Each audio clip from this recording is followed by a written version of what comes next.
Hey, it's Nick Walters back here again for yet another great episode of our Christian History Chronicles, where we get to have a really a dynamic conversation and dialogue with various subject matter experts who are able to give us some great information on things that happen throughout Christian history. And we have a person on today who knows a lot about Christian history, who is Dr. Jennifer Woodruff Tait, who is the senior editor of Christian History magazine. And just as an aside, Dr. Woodruff Tait, I've been a long time fanboy of Christian History magazine, and so it's a For you. great periodical. And folks probably may not be aware that you can actually sign up for a whole lot of things for free, right? Of things that you guys do as well. So we'll talk about that a little bit, but today our conversation is going to be about the temperance movement, which I believe you wrote your dissertation on. Is that I right? did. I did. I specifically wrote my dissertation on why Methodists use grape juice in communion. But in order to do that, I had to explain the temperance movement at more length. And That's then later it was published as an academic book. How about that? So tell us a little bit of a quick background as well. Do I recall you got your PhD at Duke? I did get my PhD at Duke. I live in Kentucky now, so sometimes people in Kentucky have trouble with that. But I got my PhD at Duke. That's where I met my husband, who also has a PhD from Duke, and I also have a Master of Divinity. I am an ordained Episcopal priest, although I was a Methodist when I got my divinity degree, and I have a Master of Library Science, and then a bachelor's in English and music, if we want to go all the way back. So, very, very sort of liberal arts, history, religion oriented.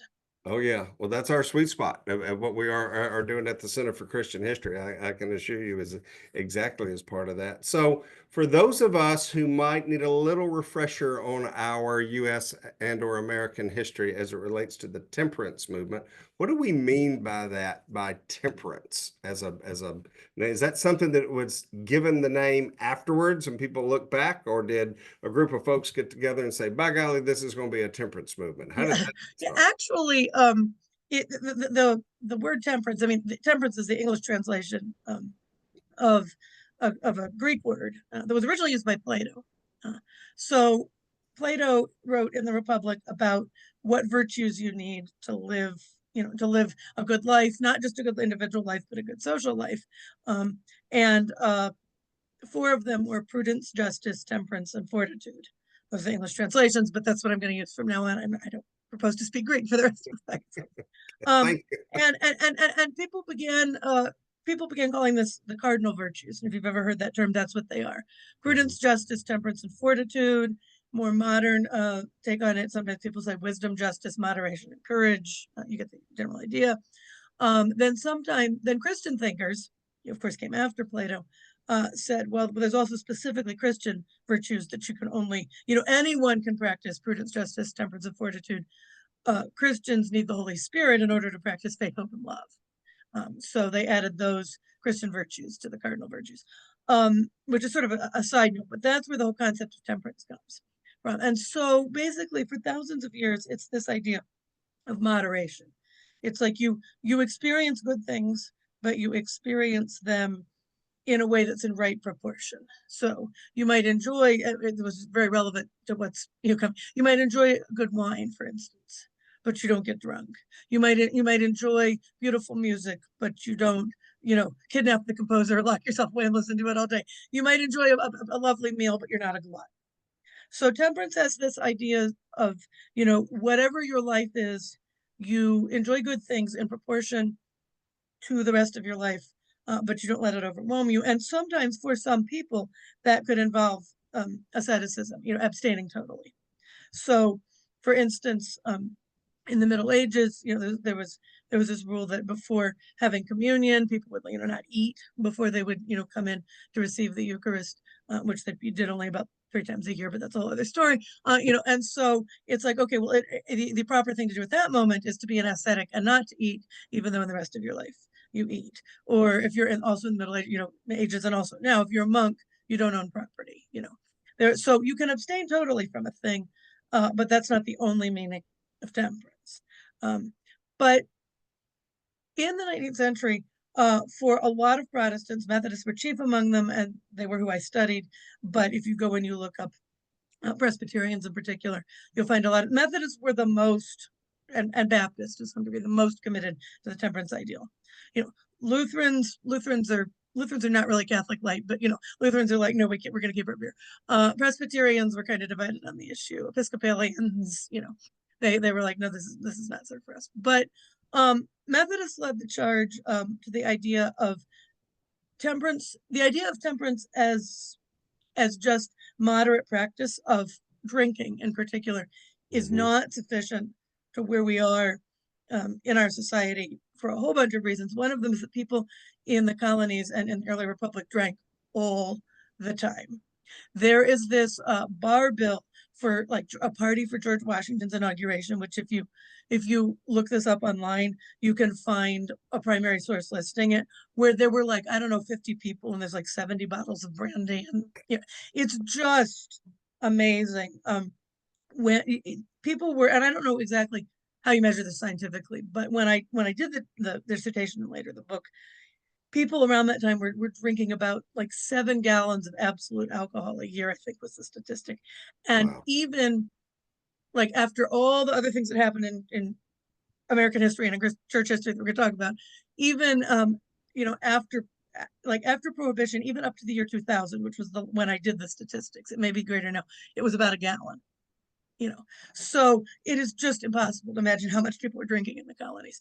At the same time, in addition to beer and wine, whiskey got really, really popular in the colonies. I don't know if anybody's a Hamilton fan. We're all fans of the musical Hamilton in our house, and there's this line where they're having Hamilton and Jefferson are having this argument, and Jefferson says, "Just watch out what happens if you try to tax our whiskey." And there was actually this thing called the Whiskey Rebellion that was over taxes on whiskey. It was very, very popular. Same time, America's industrializing.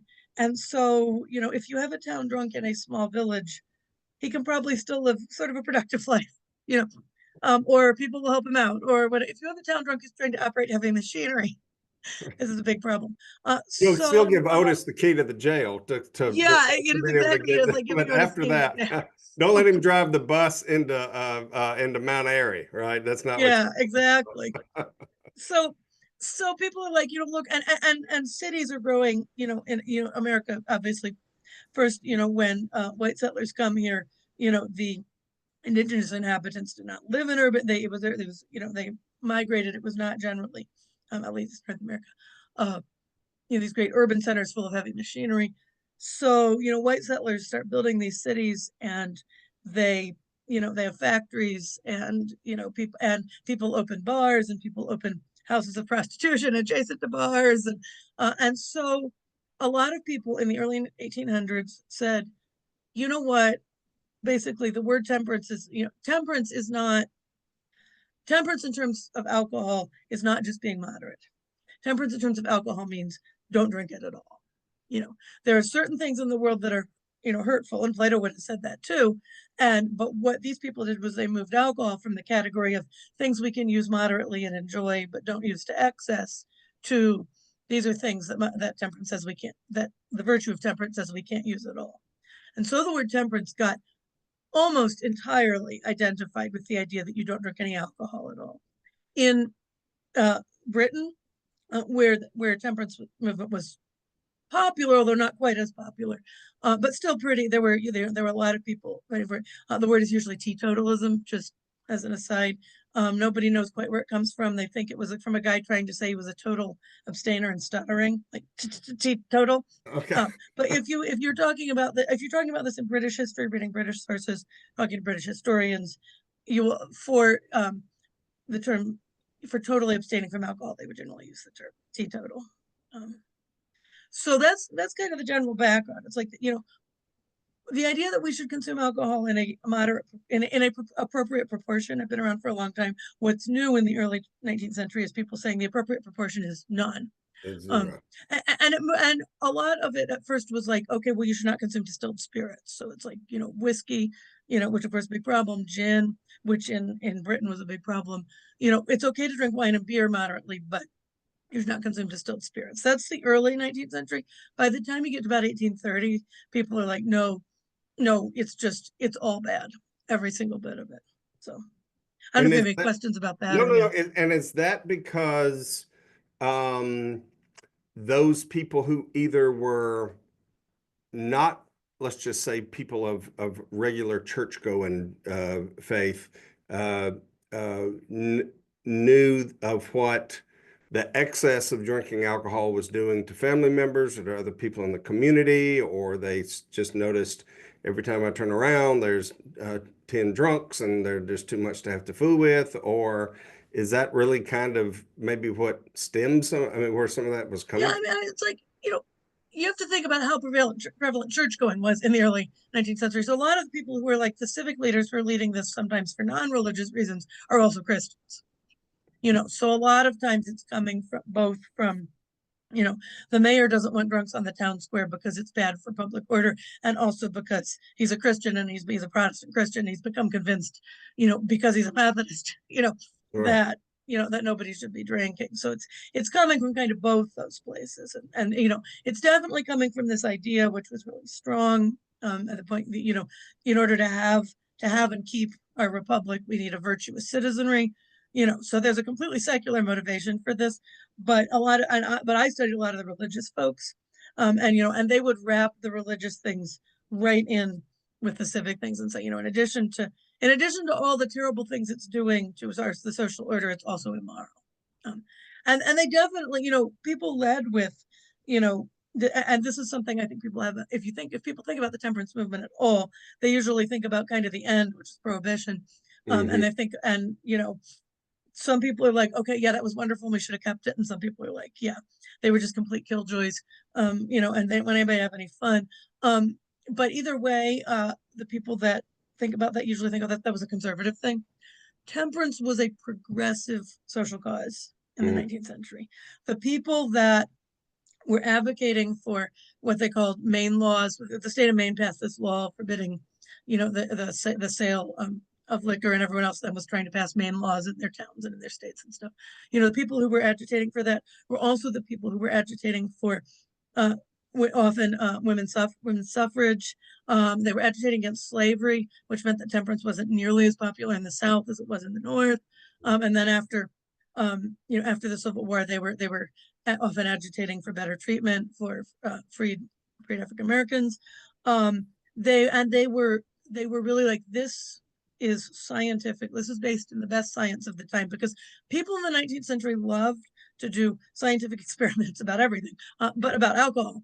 And there were several famous ones that I talked about in the book, and they said, well, these particular, you know, this guy that studied the drunkard's stomachs, he was a medical doctor, published books with plates of the drunkard's stomach that he said were drawn from examining actual drunkards in autopsies. You know, so people would look at things like this, and they would look at things that have been learned, you know, about chemistry and about the chemistry of alcohol, and they would say, you know, we want to be up to date, we want to be progressive, we want to be scientific, and science has told us that alcohol is harmful.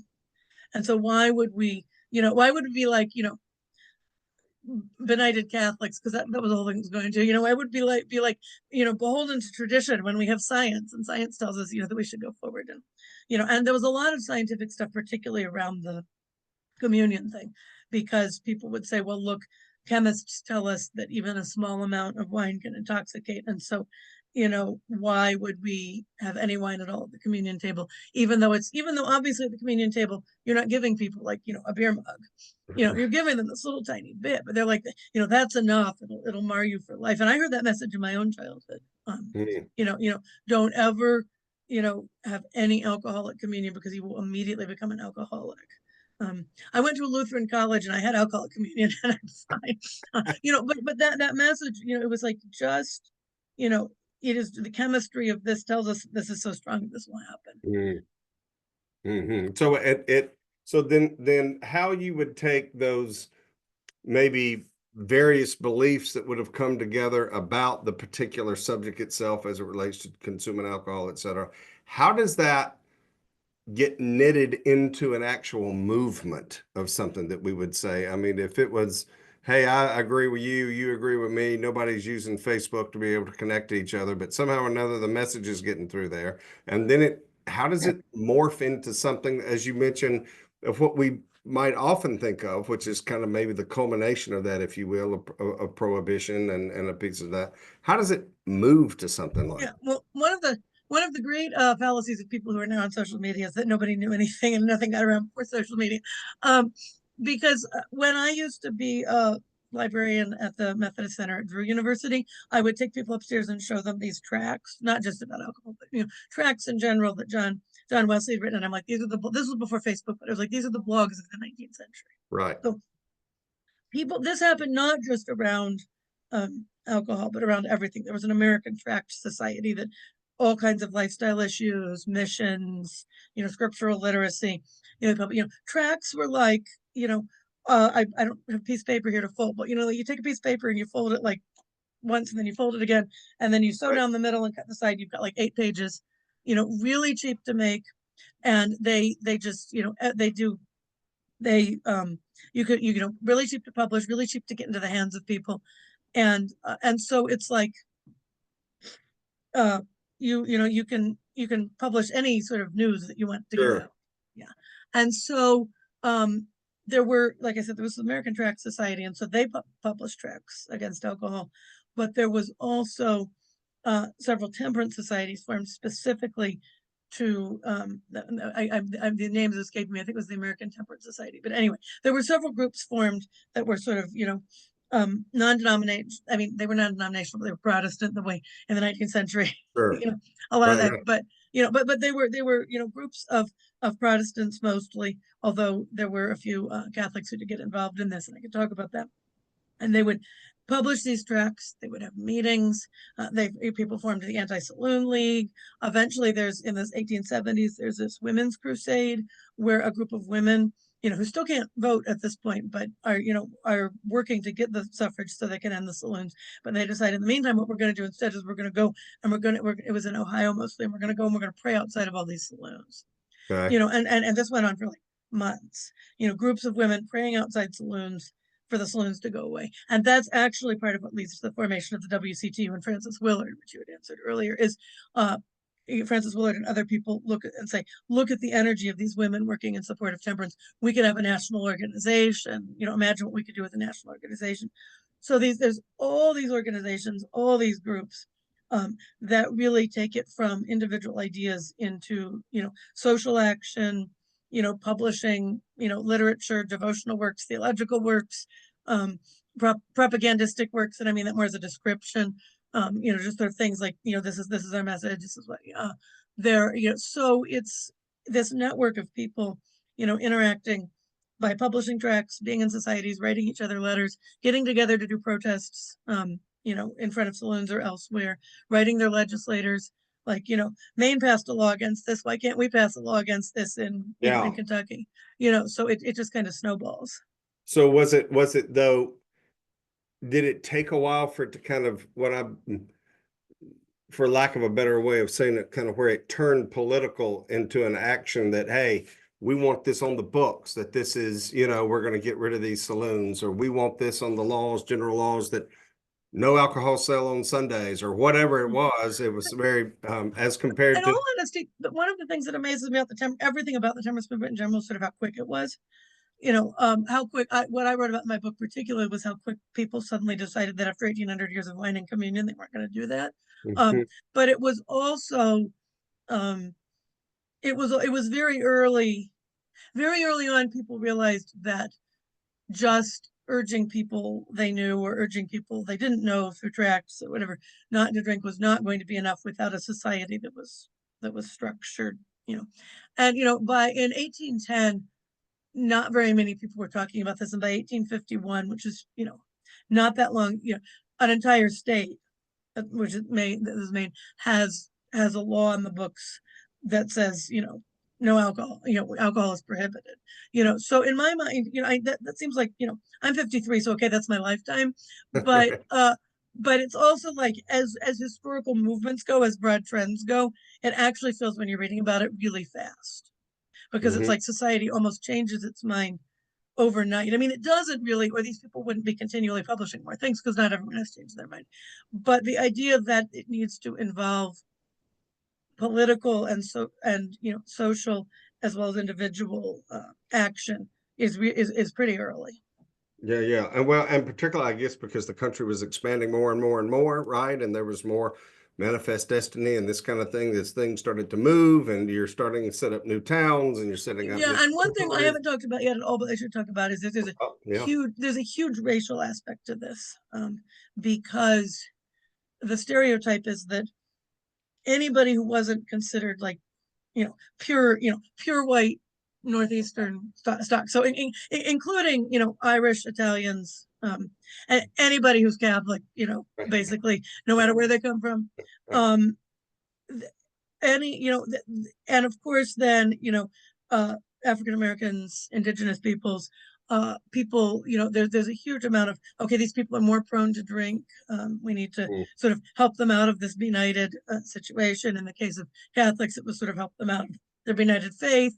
Although there was, I kept saying I'd mentioned this, there were some Catholic temperance activists, very famous man named Father Matthew.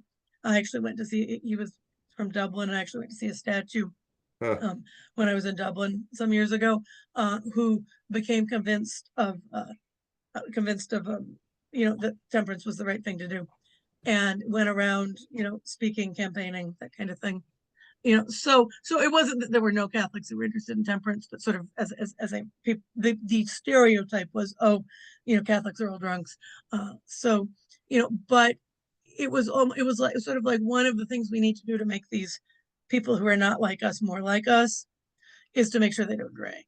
And so and in some cases, there's a strain of eugenics running through this as well.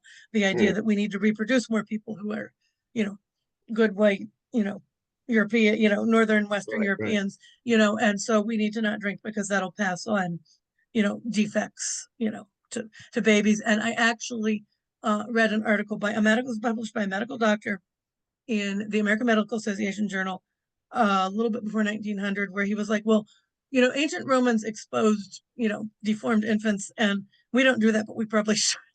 And, so, Wow. and it was all in service of this message of, we don't want we want people to not drink, and so we don't have to, worry about infants that don't measure up. But, it was some really, really Wow. hair-raising stuff. Wow. Wow. So would you call temperance the movement just within the US? Would you call it that as it took place in other countries as well? Did it ever kind of take a hold in Germany or France or and We're sort of the outer limits of my knowledge because the only countries that I really know a whole lot about are the U.S. and Britain, but partially that's because they were the places where it did make the sure. biggest splash. Um, and as I said, people say temperance movement and they'll mean everything, but in other countries, as I said, the teetotalism thing in Britain, it Sure. took on other, Sure. but it was seen as a particularly American and then to some degree British Protestant thing. Gotcha. Did it You know, get wrapped up into kind of the Great Awakenings as well too, as people were going out and going to these tent revivals and getting folks all fired up, to turn or burn? Would they add the temperance component to some of yeah. that? Sometimes, but one of the interesting things to me, for example, there was that a lot of temperance stuff actually was against kind of the ostentatious emotion, such Hmm. as you would see in a revival. There was this group called the Washingtonians, named, I believe, after George Washington, and they would go out and they would have basically like tent revivals for temperance. But they were all, a lot of them, they were artists. They weren't like the leading citizens, certainly they were artisans, some of them were reformed drunks. Okay. And so they go out and they have these Washingtonian meetings, and other people would, the class of women who were in the WCTU, for instance, would look at them and say, well, this is not the way to do this, because you're just replacing being drunk with showing all this emotion. Huh. So amazingly, even though, there are revivals erupting all the time throughout the 19th century, historians sort of look back and kind of put the Great Awakening category in a couple of places. But in all honesty, it's sort of like persecution in the early church. It's like persecution's happening all the time. It sort of, rises, to really severe levels at certain points, and then it goes down, and we have this picture of 3 centuries of unbroken persecution, and that wasn't the case. Kind of the same with the Great Awakening. We have the picture of it, sort of this monolith of everybody was having revival. Well, some people were and some people weren't, and it would break out in places. And you've got the burned over district at one point, like 1820s, and you've got like the businessman's revival in New York City in 1850s, and so. But anyway, that was sort of a side. That was definitely a rabbit trail. But the point is, revivalism is going on, but at least in the people I studied, the crossover between a very emotional kind of revivalism and temperance was actually less than I thought. These were a lot of the people I read were the people who were saying, we want to be, they wouldn't use the word progressive, but we want to be sort of up to date, scientific, well behaved, rational people, and all of those, our reason and science, and the progression of history, all tell us that that means that we shouldn't drink alcohol. Wow. So how does that then, we were talking about the WCTU, and we were talking about Francis Willard and others. What would you say would kind of be the zenith, the top of the whole movement itself? Was it actually moving into what would become prohibition? Yeah, and I should say that I don't want you to get the opinion that revivalists were encouraging people to drink alcohol. They Oh, weren't. no. I Yeah, got it was just that that was the focus. that was not necessarily the focus. Yeah. So though in some ways the whole thing, leads up to prohibition. Um, you know, uh, the WCTU, but in the earlier part of the century, you've got like the Anti-Saloon League and things that are really big. But the WCTU becomes one, the most famous aspect of this, and is certainly what people sort of look back and think about. And so, there are prohibition laws passed in various places, various states. People think, we've got the votes, we can move this forward. They're able to do this. Meanwhile, women's suffrage happens, and I mean, everyone's like, well, all the women will vote against the saloon. Well, all of them didn't, but a lot of them did, so that helped. So prohibition gets put into place, and is as a thing that stopped people from drinking alcohol. It actually worked. I mean, not overall, because the alcohol consumption in America goes way down and stays down until it starts working its way back up a little bit. But the numbers I mentioned at the beginning, it was like really, people were not drinking as much alcohol after prohibition. But it was a huge failure sort of in other ways.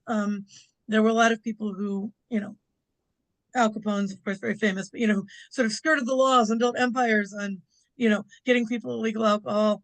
And that was problematic, obviously. And also because people saw this, because people saw, what they saw as hypocrisy, because people, were like, oh, this is actually not sort of what I wanted. They couldn't, the temperance movement kind of lost the battle for American hearts and minds.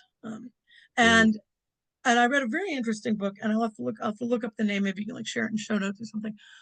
When I was working on the book, by a guy that argued that after prohibition, prohibition failed, ended, but that there was actually a concerted effort on the part of advertisers. In the 1920s, and we think about the 1920s, and we think about, in the 1920s, there's, the jazz age, and I mean, prohibition didn't end until 24, but and all that stuff. This concerted effort to normalize drinking, smoking, dancing. It's not just, people like, we can do these things again, but people were actually like, we can make money by advertising to people that they can do these things. And so, and I'll have to look up the name of the book, because it's been 20 years since I read it and I've forgotten. But, people began to sort of, where it seemed like I mean, culture is never monolithic, but in many ways it seems like all of the leading cultural trends, many leading people, scientists, political leaders, are all kind of going this one direction. And then there's this huge backlash and pendulum swing, where people began to say, this was all a huge mistake. This was, everyone who did this didn't want anyone to have fun. Never mind that they were concerned about, like people beating their wives, or, breaking up all their pay or whatever. And so, and so it's just like, it's almost like deflating a balloon. I'm trying to think of a good metaphor. And almost as quickly as as it became a cultural force, and I'm not saying there aren't people who continue to practice total abstinence from alcohol. There were and there are, and there are a lot of them in certain parts, certain parts of culture and society. But as a sort of leading thing that all the best people believed and were for and were trying to push, Mhm. it sort of died almost as quickly. It's actually quicker, I think, than it was born. How about that? Well, how did it take the turn then uh, within the suffrage movement? Or was it just happened to be that there were a lot of the women that were kind of WCTUers were also suffragettes, or did that? They were, so it was from the beginning of, well, not maybe the beginning, like early 19th century, but, pretty quickly, people began to argue that one way to win for temperance politically was to give women the vote, Mm, because the assumption was that no woman would vote for for wet laws. I got you. Right. No Um, good mother would do that. I mean, it yeah, was and so thing, it was, right? there were many reasons women wanted suffrage, obviously, but one of the huge reasons, both that women's groups said they wanted suffrage and that men said, oh, we should give, who supported it said we should give women suffrage, was because of temperance. How about that? So it's like, and as I said, it was also tied up with, before the Civil War, with being against slavery. There are several small denominations, Wesleyan Methodist Church is one of them, that, their whole thing was, we don't drink alcohol and we fight for abolition. We should abolish all alcohol and we should abolish all slavery. And so when I say it was a progressive cause, those were the things that people were saying, that the people who wanted to change what was going on, which is, so the definition of progressive, the people who wanted to change things were the temperance was one of those things they wanted to I change. got you. So it was how many times did and then thank you for all of this great info that and this is really cool to be able to talk about. But how many different denominations were there actually conferences or things that came on where it actually doctrinally came down and said, we shall not do any of this, period, story is over. And they, whether they did it in a congregational way or whether it was through a bishop or somebody that said this is the way it's going to be, or did that actually formulate over that same time? Yeah, well, Methodists are the most famous for putting this in their doctrinal statements, both the idea that you shouldn't drink alcohol at all, and also the idea that you should not have alcohol in communion. There's sort of separate doctrinals, maybe the wrong word, but separate polity issues that were resolved. I got you. And and not just what we think of as now the United Methodist Church, which had the Methodist Episcopal Church, South, but smaller groups. I mentioned the Wesleyan Methodist Church, which is the small holiness church. So Salvation Army, of course, was completely, and they began in Britain, completely teetotals, they would have said from the very beginning. So I'm trying to think if anybody outside of the Methodist world actually, there was a lot of encouragement, like I said, Baptists in particular, and also Presbyterians. There was a lot of encouragement not to drink, but I have to admit that it has been long enough now since I read the non-Methodist stuff that I can't remember exactly if they ever came down and said, no, you must not. Of course, Baptist, one group may say, no, you must not, and then the next group was like, so I am sure there were individual Baptist churches that were completely teetotal, for example. Right. How about all of that? Wow, fantastic. What a great overview for us to be able to understand just how things not, that so much of Christian history kind of has something as its core thing that it's concerned about, whatever it is that may be, but then it spawns these other things that kind of tie back in or fit back into what that original thought process was, right?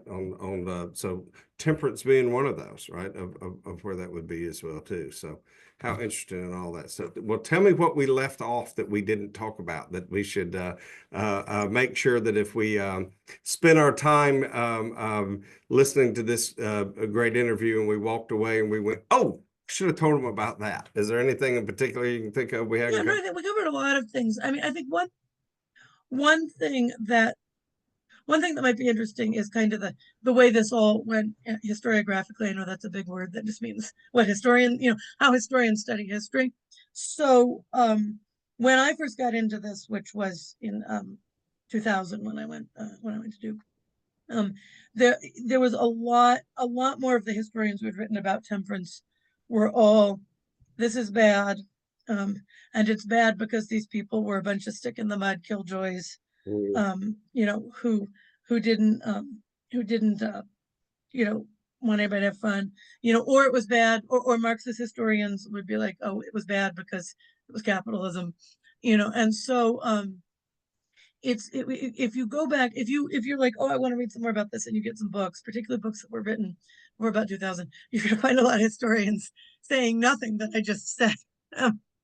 Really?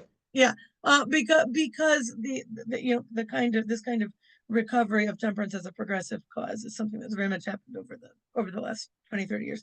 That's one thing. The other thing was that as I was saying that, I realized that I completely forgot, even though it was central to my dissertation, was the philosophy that was going on behind all this. I talked a lot about politics, social issues, and all of that.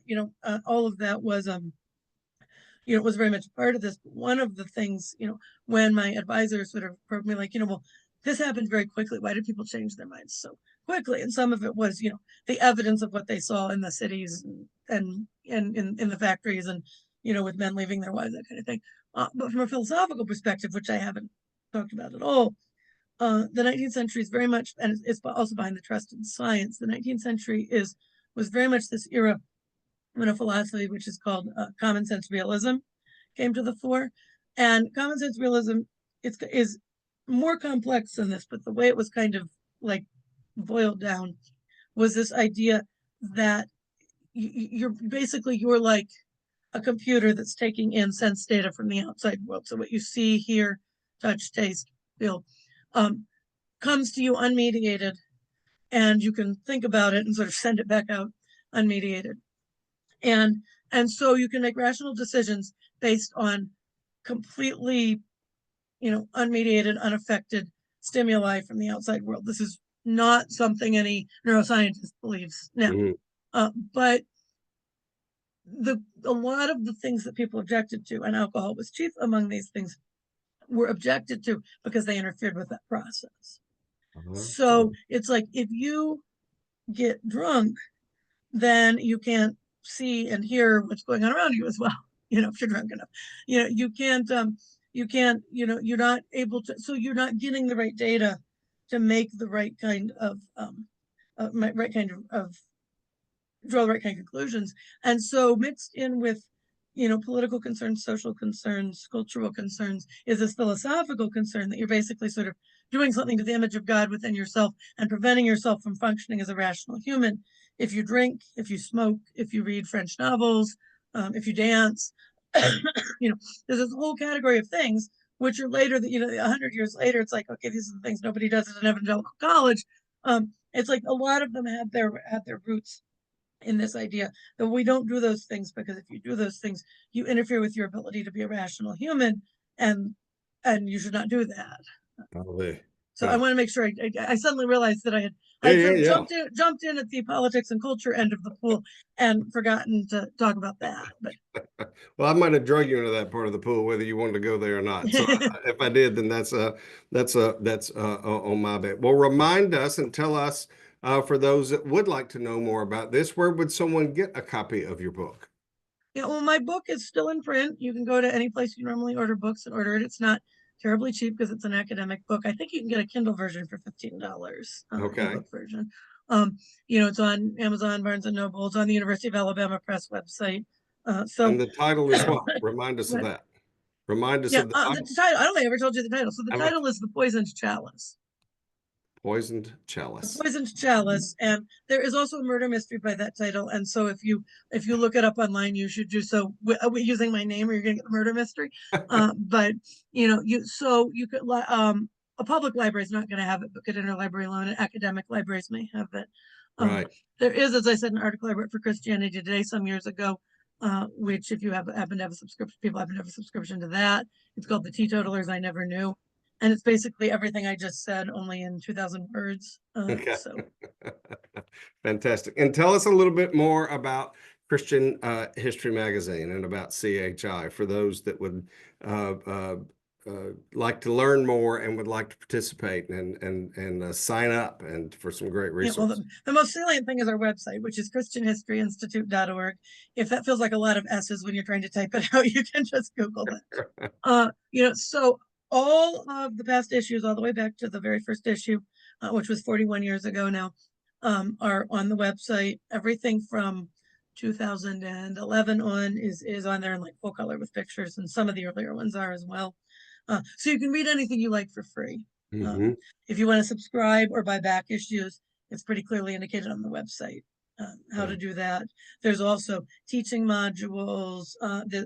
This day in Christian history you can sign up for, which is an email that comes every day and tells you about great things that occurred on that particular day, or interesting, not always great, but interesting historical things. So there's some books that are for sale that have been written at various times by Ken Curtis, our founder, and by other people on the staff. So a whole lot of resources there. And of course, you can sign up for subscription. And sign up for subscription and get issues going forward. We work on a donation-based model. So you can sign up for a subscription and pay nothing. If you can't afford anything, unless you're a library, then you have to pay $25. But if you're not a library, you can pay nothing. And then people who have more and want to share often will sign up. My dad, before he died, would always pay like 4 times the cost of his subscription so that he could give it to other people. So people do that. So it's accessible to you, whatever your financial level is. Right. Fantastic. So even if you're a starving college student, you would have an opportunity to access it as well. I thought, did I remember you telling me that that's really when you first came across the magazine? That's why you were. I wasn't starving, but I was a college student. I don't know. I still don't know how I found out about it, but I started subscribing to it when I was in college, which was around about issue 30. Because I already told you how old I am. And I remember the first one I got in my college mailbox back when college students got things in mailboxes was the one on the golden age of hymnody. And I had no idea that many years later I would become an editor. I was managing editor for 11 years. And a year ago, January 2024, I stepped into this position, and Kaylina took over, and she's doing a fantastic job. Kaylina Radcliffe, our current managing editor. So. Well, thank you so much for spending some time with us, Dr. Jennifer Woodruff Tait, who is the senior editor of Christian History Magazine, and filling us in if we didn't know about the temperance movement, and maybe reminding us of some things or some things to think about the temperance movement that we hadn't thought about otherwise. So this is our latest series on that we're offering here at the Center for Christian History. Don't forget to sign up for our podcast, which is called This Week in Christian History, which you can find on all the great places that you would go hook up for a podcast. So how about that? Thanks so much. Great. Thank you.